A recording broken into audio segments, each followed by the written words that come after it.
వాక్యంలో అదోనియా కనబడతాడండి.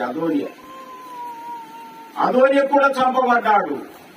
తండ్రి కంటే ముందుగానే కుమారుడు చచ్చిపోయినటువంటి వాళ్ళను చరిత్రలో మనం చూస్తున్నాం. పిల్లలు, ఇది చాలా బాధాకరమైనటువంటి విషయమే.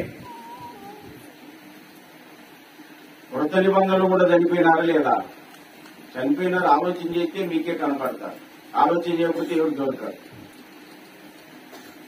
యాయూరు అనే అధికారి కుమార్తె చనిపోయిందే లేదండి. మార్క్స్ వార్త 5:35 సెక్షన్ కాబోలు అక్కడ ఉంది అనమాట. నీ కుమార్తె ఇప్పుడే చచ్చిపోయింది అన్నాడు. తండ్రి కంటే ముందు ఒకటే కుమార్తె, అధికారం ఉంది, ఆయనకి ఆస్తి ఉంది, అన్ని పలుకుబడులు ఉన్నాయి. కానీ పిల్లలు చనిపోతే ఎంత బాధ మీరే గమనించండి. అలాగే లూకాసు వార్త 7:14 నుండి మనం చూస్తే నాయను అనే విధవరాలి, ఆ గ్రామానికి చెందిన విధవరాలి కుమారుడు కూడా చనిపోయాడు. ఆమెకు ఒక్కడే కుమారుడు అనిందండి. అసలు ఒక్కడే కుమారుడు అనే మాట మనం చూస్తాం. ఏమైంది? ఎంత ప్రలాపించింది అండి ఆ తల్లి. కాబట్టి ఆలోచన చేసుకుందాం.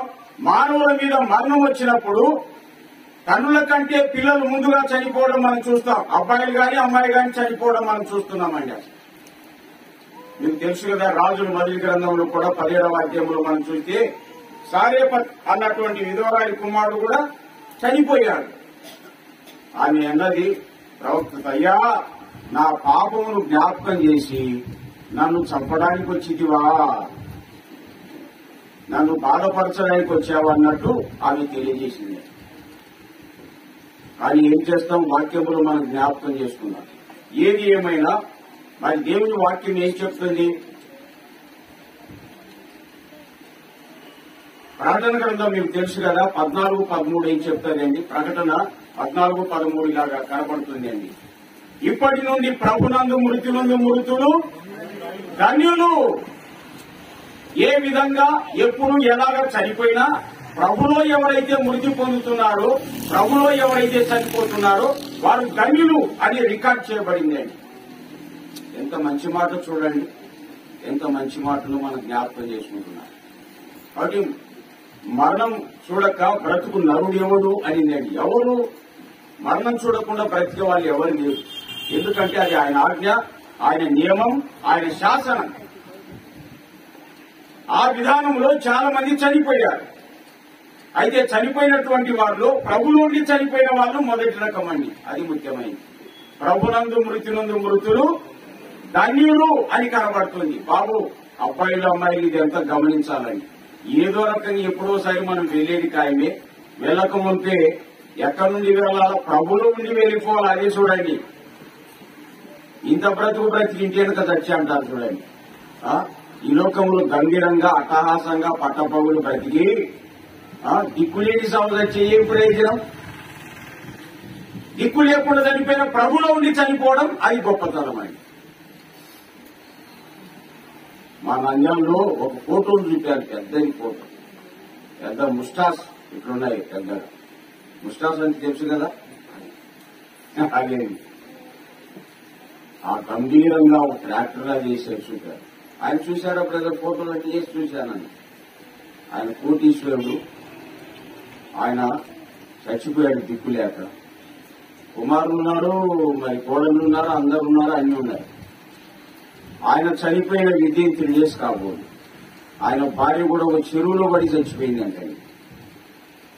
ఇంత బ్రతికి ఇంకేమిగా చచ్చిరి అంటే అదే. నీకు జన్మనిచ్చిన దేవుని తెలుసుకోకుండా, నమ్ముకోకుండా, నీ ఇష్టం వచ్చినట్టు జీవిస్తూ దేవుడు ఆస్తిని అంతస్తులను పలుకుబడి ఇచ్చాడని చెప్పి మనసును చంపుకొని, మనస్సాక్షిని చంపుకొని ఇష్టం వచ్చిన పనులు చేస్తూ ఘోరంగా చస్తావా? ప్రభు లేకుండా చచ్చిపోతావా? ఎంత విచారం అది. ప్రభులో మృతులు ధన్యులు. సారేపత్ కుమారుడు చచ్చిపోయాడు, కానీ మళ్ళీ బ్రతికాడా లేదా? కారణం ప్రభులో ఉన్నారు వారు. భయంకరమైనటువంటి కష్టంలో సైతం దేవుని ప్రవక్త చెప్పిన ప్రకారం ఆ తల్లి చేసింది అండి. ఇంట్లో అసలు ఆహారమే లేదు. మొదట నాకు చేసుకురంటే తీసుకెళ్ళిందా లేదమ్మా? ఏమ్మా తీసుకెళ్ళిందా లేదా? ఓకే, ఈ బైబిల్ విన్న వాళ్ళకు తెలుసు, చదివిన వాళ్ళకు తెలుసు. రొట్టె చేస్తా ఉంటే వాళ్ళ కొడుకు వచ్చిందరా లేదా దగ్గరికి. ఎందుకంటే ఆఖరుగా పట్టేది పిండి రొట్టెలో కొద్దిగా నూనె అన్నది. ఆ రొట్టె అప్పం చేసినప్పుడు వాళ్ళ కొడుకు, అమ్మా నాకు ఆకలమ్మ కావాలంటే ఏమైంటది, రే బాబు వద్దునైనా ముందు ప్రవక్త తీసుకురమ్మన్నాడు. సరే మళ్ళీ వచ్చి చేర్చలే, పిండి అయిపోదంటలే, నూనె అయిపోదు, లేదమ్మా ఆకలి అవుతుంది అన్నగాని వాళ్ళమేం చేసింది, ఇంట్లో ఏమి లేకపోయినా కుమారుని అట్లా పస్తు పెట్టేసి ప్రవక్త చెప్పిన ప్రకారం తీసుకెళ్ళింది. వచ్చేసరికి మళ్ళీ ఎంత పిండి కావాలో అంత ఊపికింది. 3 ఏళ్ళకు సరిపోయి పిండి ఒకటేసారి రాలే, ఏ పూటకి ఆ పూట ఉబ్బుతుంది అనమాట. అది చూడండి దానికి రాశ దేవుల్లో ఉంది కాబట్టి కుమారుడు మళ్లీ బ్రతికాడు. యాయూరు అధికారి ఉన్నాడు కదండి, ప్రభును ఆశ్రయించాడు కాబట్టి కుమార్తె మళ్లీ బ్రతికింది. నాయిను గ్రామానికి చెందిన విధవరాలి కుమారుడు, ఆమె ఏడుతుంటుండగా ప్రభు ఆమెను ఎరిగాడు కాబట్టి ఆమె దగ్గరికి వెళ్ళామా, ఏడవద్దన్నాడు, అబ్బాయిని బ్రతికించినాడు. ఎంత మంచి మాట అండి. చచ్చిపోయిన వాళ్ళు బ్రతికారు. యోహాను సువార్త, యోహాను సువార్తలో వాక్యం మనం చదువుకుందాం. 11:25-26 అండి. యోహాను సువార్త 11వ అధ్యాయం 25-26 వచనాలు గమనిస్తారా? యేసు పునరుత్థానమును జీవమును నేనే, నా యందు విశ్వాసం ఉంచువాడు చనిపోయినను బ్రతుకును. అది చూడండి, బ్రతికి నా యందు విశ్వాసం ఉంచిన వాడు ఎన్నటికీ చనిపోడు. ఎందుకు? మరణ శాసనాన్ని వ్రాసింది ఆయనే, మరణాన్ని ఆజ్ఞాపించిన వాడు ఆయనే, దాన్ని నియమించిన వాడు ఆయనే, శాసనాన్ని వ్రాసింది కూడా ఆయనే. అందుకే పునరుత్థానం నేనే, జీవమును నేనే, నా యందు విశ్వాసం ఉంచువాడు చనిపోయినను బ్రతుకును అనే మాట ఉంది. మనం కూడా ఒకప్పుడు చచ్చిపోయినామా లేదా? ఏమండి ఇట్లా మాట్లాడతారంటారండి. ఎఫెసీ 2:1 ఏం చెప్తారండి, మీరు మీ అపరాధముల చేతను. ఒకప్పుడు మనకి ఈ భాగ్యం లేదండి, ఈ భాగ్యం లేదు. అసలు అంతా ఎగతాళి చేసేవాళ్ళం, అసలు వందనాలు చేసేది ఎగతాళి చేసేటోళ్ళండి. ఇది చచ్చిన స్థితి. కానీ క్రీస్తునందు విశ్వాసం ఉంచడం ద్వారా మనం ఈ విధంగా బ్రతుకుతున్నాం. చూడండి, అసలు నా యందు విశ్వాసం ఉంచిన వాడు చనిపోయినను బ్రతుకును అంటే మనం బ్రతికాలి. ఇప్పుడు 1976 వరకు నేను చచ్చిపోయినా, 76 తర్వాత బ్రతికినాను. ఇంకా ఒకవేళ బ్రతికి నా యందు విశ్వాసం ఉంచిన వాడు ఎన్నటికీ చనిపోడు. దీని అర్థం ఏంటి? బ్రతికి నా యందు విశ్వాసం ఉంచిన వాడు ఎన్నటికీ చనిపోడు అనే మాట ఉంది. ఇప్పుడు మనం బ్రతికాం, ఇక మనం విశ్వాసం ఉంచినామండి, మనం చనిపోతామా చనిపోమా? మన సావిలే తెలుసా? మీకు తెలుసో లేదో, యేసుక్రీస్తు ప్రభు శిలువలో మన కోసం మరణించి సమాధి చేయబడి తిరిగి లేచినాడు. మన కొరికే చనిపోయినాడు, మనం ఎందుకు చెప్తాం? మననే చనిపోయింది కదండి మీ ప్రార్థనలో అనొచ్చు. నిజమే, వారు విశ్రాంతికి వెళ్లారు, వారు నిద్రిస్తున్నారు. అది ముఖ్యమైనటువంటి. ప్రభు వచ్చినప్పుడు వారిని వెంట పెట్టుకుని వస్తాడు ఆయన, ఆయన లేపుతాడు, వెంట పెట్టుకుని వస్తాడు ఆయన. కాబట్టి అది అందుకోసమే క్రీస్తులో ఉన్నటువంటి వారు, క్రీస్తునందు మృతులు ధన్యులు అనేది అందుకే అన్నమాట. మంచిదండి. మరొక మాట చూస్తున్నారు, క్రీస్తులు లేకుండా చనిపోతారు కొందరు. చూస్తారా? యోహాను సువార్త 8:1 గమనించాలని. యోహాను సువార్త 8:1 ఏమనింది అక్కడ?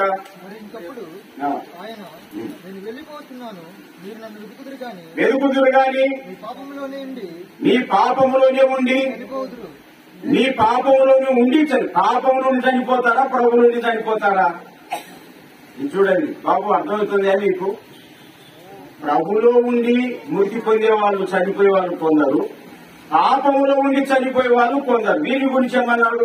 మీరు మీ పాపములో ఉండి చనిపోదురు, మీరు అదే నేను వెళ్ళు చోటికి మీరు రాలేరు. మీరు చూడండి ఎంత స్పష్టంగా ఉందో. ఒక మతస్థురాలు విని అన్నాను, నేను చాలా డౌట్లో పడుతున్నాను నా వాక్యాన్ని వింటుంటాను. డౌట్లన్నీ క్లియర్ చేస్తాడమ్మా. నామకార్థం గురించి ప్రార్థనలు పోతారా? మేము పోతున్నాం అన్నప్పుడు పోతే పోండి, వద్దన్నాం మేము.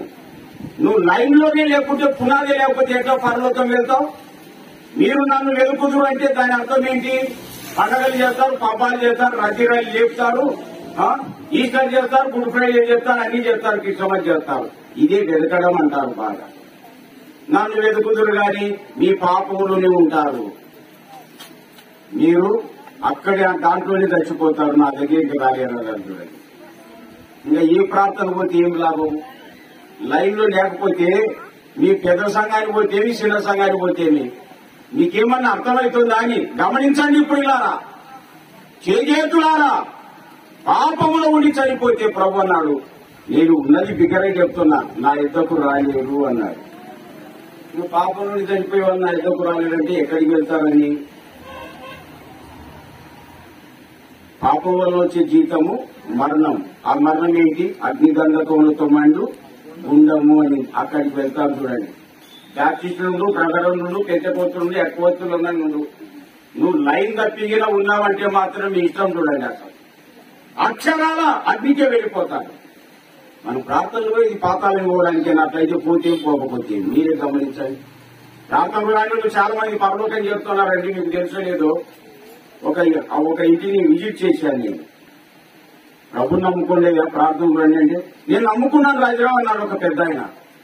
ఎట్లా నమ్ముకున్నావయ్యా అంటే, నువ్వు మైకులో చెప్తున్నావు కదా రోజు అన్నాడు. తెల్లవారుదామని చెప్తా నేను. మైకులో చెప్పేదాన్ని బట్టి నమ్ముకున్నాడంటండి. ఇలాంటి వాళ్ళు ఎంతమంది ఉన్నారో వాళ్ళే పరలోకం వెళ్తారు. ఈవేళ మనం సంఘాల్లో ఉండి కూడా మీరే గమనించండి, ప్రార్థన చేస్తూ కూడా పాతాళం వెళ్తే ఏం ప్రయోజనం? ఆలోచించుకోవడం ఎంతైనా మంచిదని. ప్రభులు ఉన్నటువంటి వారు చనిపోతే ప్రభు దగ్గరికి వెళ్ళిపోతారు, పాపంలోని చనిపోతే పాతాళానికి వెళ్ళిపోతారు. అందుకే యోబు గ్రంథం 14:10 అక్కడ ఒక ప్రశ్న ఉంది. దీని మీదే చదువుతారా? యోబు గ్రంథం 14:10 చూడండి. కొందరు నన్ను ప్రాణం విడిచిన తర్వాత వారు ఏమైపోదురు? ప్రశ్న ఇది. అంటే ప్రభులోని ప్రాణం విడితే ప్రభు దగ్గరికి వెళ్ళిపోతారు. ప్రభులో లేకుండా పాపంలో ప్రాణం విడితే ప్రభు దగ్గరికి వెళ్ళరు. ప్రియులారా, బాధకరమైన స్థలానికి వెళ్ళిపోతారు. అదే నరులు ప్రాణం విడిచిన తర్వాత వారు ఏమైపోదురు అన్నమాట. ఇక లూకాసు వార్త 16వ అధ్యాయం ఎగ్జాంపుల్ చెప్పాడు, జరిగిన చరిత్ర చెప్పాడు ప్రభు. బైబిల్ కథలని చెప్పాకని, కథలు చెప్పకూడదు. కథలంటే ఊహతో చెప్పేటువంటివి. బైబిల్ చరిత్ర అని చెప్పాలా. బైబిల్ కథలని అప్పుడప్పుడు అంటుంటారు. బైబిల్లోకి కథలు కాదు, వాస్తవ చరిత్ర, జరిగిన సంగతులు. యేసుక్రీస్తు ప్రభు లూకాసు వార్త కదా 16వ అధ్యాయంలో ధనవంతుడు లాజరు గురించి చెప్పాడా లేదండి? మొదట చనిపోయింది ఎవరు? ధనవంతుడా లాజరా? లాజరు చనిపోయినాడండి. లాజరు ఆస్తిపరుడా దరిద్రుడా? దరిద్రుడు. అతనికి ఏమి లేవు గాని మారుమనసు ఉంది, దేవుని విశ్వాసం ఉంది అండి. అతను కొనిపోబడ్డాడు. అబ్రహాము రోమును ఆనుకోవడానికి కొనిపోబడ్డాడు. ధనవంతుడు కూడా చనిపోయాను అనే మాట ఉంది. నువ్వు ఎంత హాస్పిటల్లో చూపించినా, కార్పొరేట్ హాస్పిటల్లో చూపించినా దాని ఏదో ఒక రోజు వెళ్లాల్సిందే. ధనవంతుడు కూడా చనిపోయాను, అప్పుడు అతడు పాతాళంలో అనే మాట చూడండి.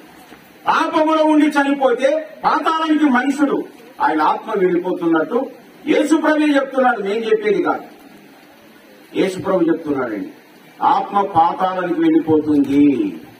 కాబట్టి గమనించాలి ఈ విషయంలో. ప్రియులారా, పాతాళానికి వెళ్ళిపోయి పాతాళం ఏం చెప్తున్నాడు ఆయన? ఆ ధనవంతుడు కేక ఎత్తున్నాడు లేదండి. ఏమన్నాడు కేక? తండ్రివైన అబ్రహాం కనపడ్డాడు. అబ్రహాం రూమునున్న లాజరు కూడా చూసినాడు. మన ఆత్మకు కళ్ళు ఉంటాయి, ఆ జ్ఞాపశక్తి ఉంటుంది అనేది అక్కడ తెలిసిపోతుంది అండి. తండ్రివైన అబ్రహామా, నా యందు కనికరపడి వేలుకొనంటే ఇది ఎన్ని నీళ్లు వచ్చాయండి? నీళ్ళు ముంచి చూడాలి ఎన్ని నీళ్లు వస్తాయో. తన వేలుకొన నీళ్ళలో ముంచి నా నాలుకను చల్లార్చుడు లాజర్ను వంపు అంటున్నాడండి. సాధ్యమవుతుందా? మీరే ఆలోచన చేయండి. యేసు ప్రభులు లేకుండా పాపంలో ఎవరైతే చనిపోతారో భయంకరమైనటువంటి పాతాళానికి వెళ్ళిపోతున్నదండి ఆత్మ. ఎంత వేదన మీరే గమనించండి. ఇలా మనమేమో సమాధులు కడతాం బ్రహ్మాండంగా. కడతారా లేదండి? ఏమన్నా కట్టుకొని మీ ఇష్టం. దాన్ని పెట్టే ఖర్చు పేదరికి మేలు అనిపించాడు. నిజమా కాదా? ఆలోచన చేసుకోనండి. ఈడేమో సమాధులు కడతారు, సమాధులు పండుగలు చేస్తారా లేదండి? ఇక్కడ ఆయనేం పాతం కేక్ ఎత్తున్నాడు పో, ఇదేమో నువ్వు సంబరం చేస్తున్నావు, మీకేమన్నా అర్థమవుతుంది అని వాక్యాలు కొంతన్నా అర్థమవుతున్నా? ఎంత చెప్పినా ఈ సేవకులకు నాయకులకు అర్థం కాదండి, అసలు ప్రజలకి అర్థం కాదు.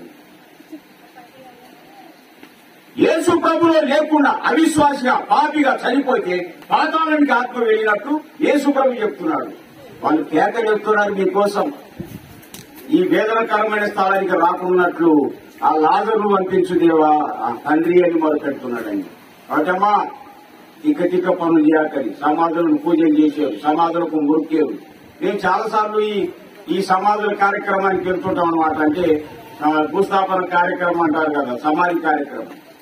అక్కడ కొందరు మాట్లాడుతుంటారు, అమ్మా మురుక్కుంటారేమో ఇప్పుడే మురుక్కోండి, బతకలాగానే సచ్చినాడు మళ్ళీ ఏమని మొక్కుతారు, నేను నీ లెక్క రావాలి దేవాన్ని మొక్కుతారా ఏంటంటే నాకేం అర్థం కావడంలే. చాలా మంది మొక్కుతున్నారు లేదండి, మీ సైడ్ ఉందో లేదో నాకు తెలియదు, చాలా చోట్ల చూస్తున్నా. అమ్మ మొక్కుకోమంటే ఏమని మొక్కుతారబ్బా వీళ్ళు, నేను నీ లెక్క కావాలని ఆయన మొక్కుంటారా? కొంతైనా బుర్ర ఉపయోగించకపోతే ఎందుకు చదువుకున్నాము మనము, ఎందుకు ఈ వాక్యాలు వింటున్నాము అర్థం కాదా? ప్రతి దాంట్లో పొరపాటు చేస్తున్నారు. కాబట్టి నరులు ప్రాణం విడిచిన తర్వాత ఏమైపోతారంటే పాపం నుండి మృతి పొందిన వారు పాతాళానికి వెళ్లిపోతున్నారు. కానీ ప్రభులో ఉండి మారుమనసు పొంది చనిపోయినటువంటి వారు ధనవంతులైనా దరిద్రులైనా మరి మహిమకు వెళ్లిపోతున్నారు. చూడండి, లాజరు వెళ్ళాడా లేదా? ఏ కాలం వాళ్ళు తెలుసా? అక్కడే అబ్రాహం చెప్పాడు, మోషే మొదలగు ప్రవక్తలు ఉన్నారు అన్నాడండి.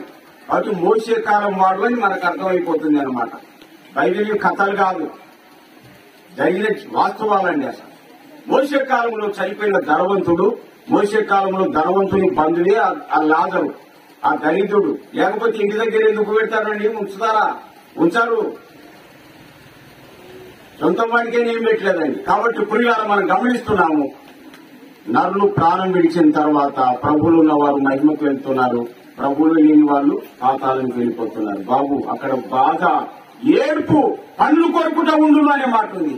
చేతున్నారు, ఎందుకు వెళ్ళాలి అబ్బాయి, మీకేం అర్థం కావడం లేదా? నన్ను 8వ క్లాసులోనే ప్రభు నా ఇంట్లో ఆకర్షించాడు. 1976లో ప్రభు నమ్ముకున్నా నేను. ఆ రోజు నుండి ఈ రోజు వరకు నడిపిస్తున్న కారణం ఆయన వాక్యాలే ఆధారం అని. ఏ రోజు పిలిచినా ఆయన దగ్గరికి వెళ్తానన్న ఖచ్చితమైన నిరీక్షణ ఉంది. అబ్బాయిలు మీకున్నా ఏ క్లాసులో ప్రభు హృదయంలో చోటు ఇచ్చినారు లేదా? పిల్లలు మీరు ఇవ్వకపోతే ఇప్పుడైనా ఇవ్వండి, మనసులో చోటు ఇవ్వండి. అయ్యా మనసులో చోటు ఇవ్వాలా? ఆయన కోరేది ఏంటంటే గుడి కాదు, గూళ్ళు కాదు, గుండె గుడి అంటారు. చూడండి, మనసులో చోటు కావాలి. రోమపత్రిక చూస్తారా? రోమపత్రిక 1:28 మీరు గమనించాలి ప్రియులారా. రోమపత్రిక 1:28 తీశారా? దేవునికి ఎక్కడ చోటు కావాలా? మనసులో చోటు కావాలా? మనసులో చోటు నొల్లకపోయిన కనుక ఏం చేశారు? చేయరాని కార్యములు చేయుటకు. చేయరాని కార్యంలో ఒక వ్యక్తి చెప్తున్నా అంటే పెద్ద పలుకుబడిందని కాదు, అతని మనసులో దేవుని చోటు లేదు, అది ముఖ్యమైనది. బాబు మీకు అర్థమవుతుందా? ఒక వ్యక్తి చేయరాని కార్యములు చేస్తున్నాడంటే బంధువులు, బలగము, పలుకుబడి అన్ని ఉన్నాయని కాదు, అతని మనసులో పరమాత్మని చోటే లేదు, అందుకే చేయరాని కార్యములు చేస్తారండి. అది రాసి. కాబట్టి చేయరాని కార్యములు చేయకుండా మనం ఉండాలంటే మన మనసులో దేవునికి ఏమి ఇవ్వాలండి? చోటు ఇవ్వాలా అబ్బాయిలు, అది ముఖ్యం. యోబు గ్రంథం 14:14 కూడా చూడండి. చివరిగా యోబు గ్రంథం 14:14 గమనిస్తారా?